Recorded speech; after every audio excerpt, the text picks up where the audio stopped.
wabarakatuh. Perkenalkan, nama saya Rinda Safitri, BP 18 1081 2018. Di sini saya akan menyampaikan materi mata kuliah metode penelitian sosiologi kuantitatif, yaitu tentang materi populasi dan sampel. Nah, langsung saja kita masuk pada pembahasan. Yang pertama yaitu populasi. Populasi berasal dari bahasa Inggris yaitu population, yang artinya pertumbuhan penduduk atau jumlah penduduk. Nah, kebanyakan dari orang mengembangkannya atau menghubungkannya ke studi kependudukan. Hal tersebut memang ada benarnya karena memang dilihat dari definisi bahwa populasi itu memang merupakan artinya merupakan jumlah penduduk. Tapi kemudian kata populasi berkembang seiring berkembangnya waktu, sehingga kata populasi banyak digunakan dalam berbagai disiplin ilmu. Salah satunya adalah disiplin ilmu metode penelitian sosial gitu.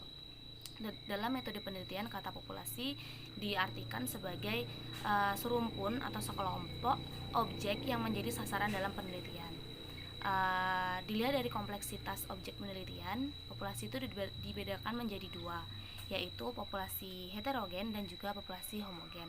Nah, populasi homogen itu sendiri adalah keseluruhan yang menjadi populasi itu memiliki sifat-sifat yang sama antara satu dengan yang lainnya. Nah, sementara populasi heterogen adalah keseluruhan populasi atau individu yang memiliki ciri-ciri atau karakteristik yang berbeda yang membedakan antara individu yang satu atau populasi yang satu atau anggota dari populasi yang satu dengan anggota populasi yang lainnya, begitu. Nah, selanjutnya adalah sampel. Sampel adalah bagian dari jumlah dan karakteristik yang dimiliki oleh populasi. Nah, jika populasi besar dan peneliti tidak mungkin mempelajari dan mengamati semua yang ada dalam populasi karena keterbatasan waktu, keterbatasan dana, dan juga tenaga, maka peneliti dapat menggunakan sampel untuk menarik kesimpulan gitu. Nah, sehingga dapat ditarik kesimpulan dan kesimpulan itu dapat dijadikan nantinya sebagai data begitu. Nah, oleh karena itu hasil sampel yang diambil harus representatif dan mewakili. Dan apabila sampel tidak dapat mewakili atau tidak representatif, maka kesimpulannya pun akan salah begitu.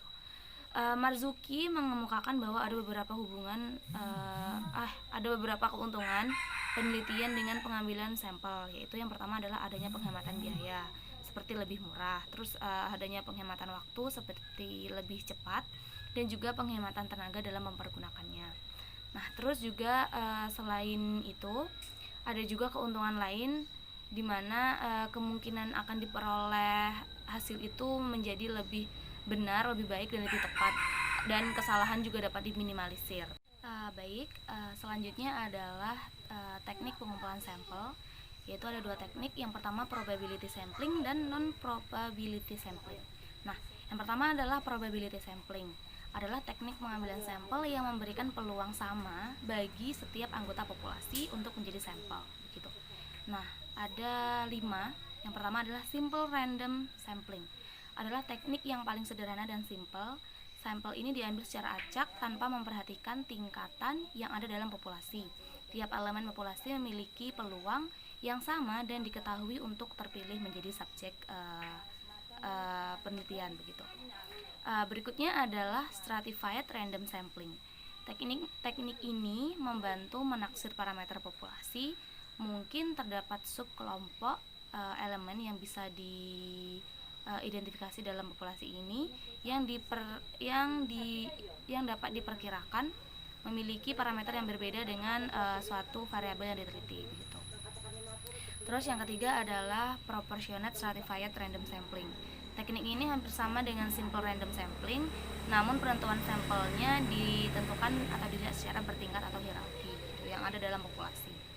Nah, terus yang berikutnya adalah disproportionate stratified random sampling, di mana random sampling adalah teknik yang hampir mirip dengan proportionate stratified random sampling dalam hal heterogenitas populasi, namun ketidakproporsionalan penentuan sampel didasarkan pada pertimbangan jika anggota populasi berstrata namun kurang proporsional dalam pembagiannya gitu.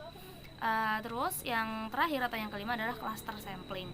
Cluster sampling atau sampling area digunakan jika sumber data atau populasi yang diambil misalnya sangat luas seperti penduduk suatu provinsi, penduduk suatu kabupaten, penduduk suatu kota, dan tempat-tempat yang lebih luas dari tempat biasanya gitu. Nah, terus yang non probability sample yaitu teknik pengambilan di mana setiap anggota populasi tidak memiliki kesempatan atau peluang yang sama sebagai sampel gitu. Nah, yang pertama itu ada sampling sistematis. Nah, jadi sampling sistematif ini adalah teknik pengambilan sampel berdasarkan urutan dari anggota populasi yang telah diberi nomor urut gitu. Jadi ada penomoran di situ. Terus yang kedua adalah sampling kuota. Nah, teknik sampel ini adalah menentukan jumlah sampel pada batas kuota yang sudah ditentukan. Berikutnya adalah sampling insidensial, yaitu teknik penentuan sampel secara kebetulan atau siapa saja yang kebetulan bertemu dan dirasa cocok untuk dijadikan sebagai sampel gitu. Terus yang berikutnya ada sampling purposive, yaitu teknik penentuan sampel dengan pertimbangan khusus sehingga layak dijadikan sampel gitu. Jadi ada pertimbangan-pertimbangan, ada tujuan-tujuan yang ingin dicapai untuk menjadikan sampel itu sebagai sampling gitu.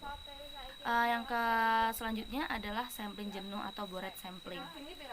Sampling jenuh adalah sampel yang memiliki jumlah mewakili jumlah populasi maksud saya. Jadi setiap satu itu mewakili 10 atau 10 mewakili 100 begitu. Jadi dia mewakili sampel-sampel yang ada. Terus yang terakhir adalah snowball sampling, di mana teknik penentuan jumlah sampelnya semulanya kecil kemudian membesar dan meluas seperti bola salju begitu. Mungkin itu saja materi yang dapat saya sampaikan pada kesempatan kali ini tentang populasi dan juga sampel serta teknik pengumpulan sampel.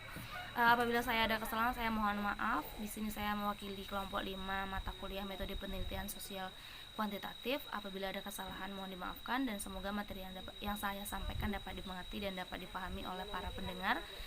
Saya akhiri dengan Assalamualaikum warahmatullahi wabarakatuh.